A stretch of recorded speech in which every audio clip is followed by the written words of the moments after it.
Hey, just wanted to compare these two flashlights, both headlamps that I got here.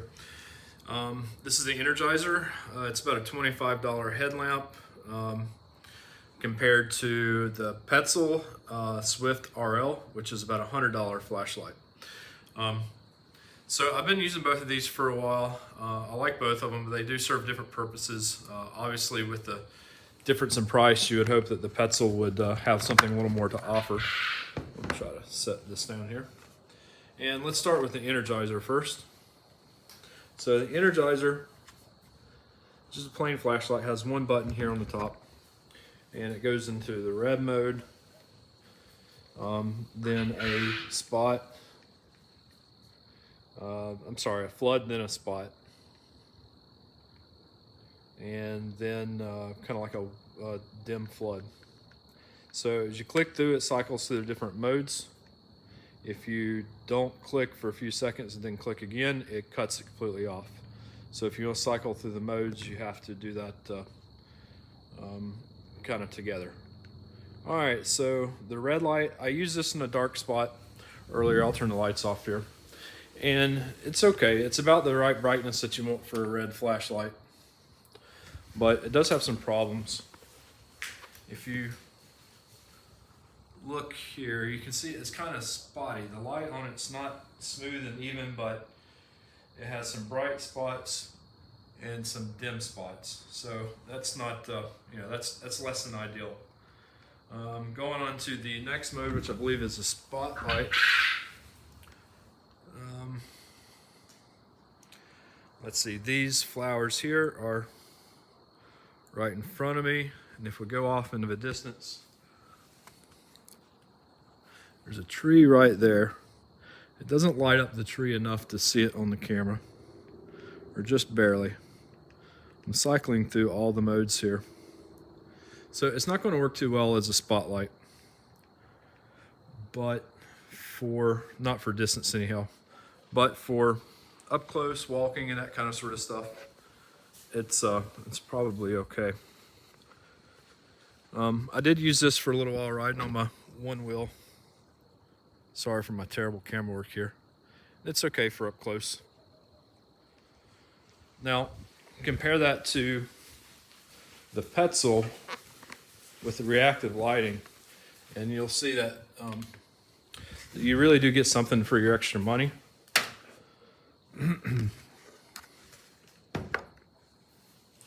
So this one here, the strap, you had to put it on. It didn't come assembled. It doesn't take long to assemble it, but still it's worth pointing out.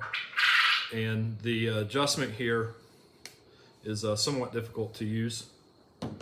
The noise in the background, by the way, is a quail. All right, the PETZL here.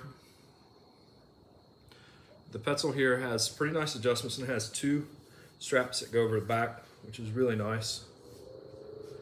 And it's quite comfortable, actually. Compared to the other one, it's a much more comfortable flashlight, even though it probably weighs more.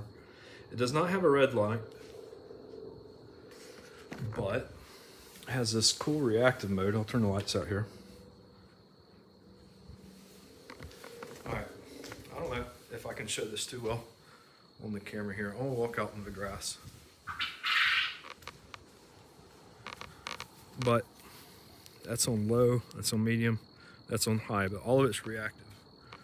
Okay, so, and I'll explain what that means. Right here, I'm looking at the grass, it's just a few foot in front of me, and the flashlight's like a medium brightness. But if I go and point it at that tree there, the flashlight immediately gets brighter, and it's actually lighting up that tree, which is about 150 foot away from me. And if I turn around and go straight back to my white car, it dims almost instantly so as not to blind me. And if I go over here to the carport, medium distance away, it's really nice how it adjusts the light kind of automatically so that when you look at something up close, it doesn't blind you. If you don't like the reactive mode, it does have a standard mode to where you can just set the intensity. Another couple differences about these two flashlights is the PETZL charges through USB-C, and In addition to that, PETZL also, the battery pack is rechargeable, but the battery pack is also removable. Let's see if I can show that. Actually, I haven't taken it off, but right here is the battery pack, and it comes off from the flashlight, and you can change it. So you can, if you're hiking or something like that, you can carry a couple of battery packs around with you and change them as one went dead. Another cool thing that I really like about this, if you look right through it, the cooling fins are right there. So it does not transfer heat to your head, which is really nice if you're hiking and it's hot. The Energizer comes with 2 AAA batteries, and you can, no, I'm sorry, 3 AAA batteries, kind of like what you would expect there for a low-end flashlight. I don't know if they claim to be waterproof. The Energizer, looking at it, there's not really a gasket here, so it's hard plastic, so I think it's probably going to leak water. The PETZL,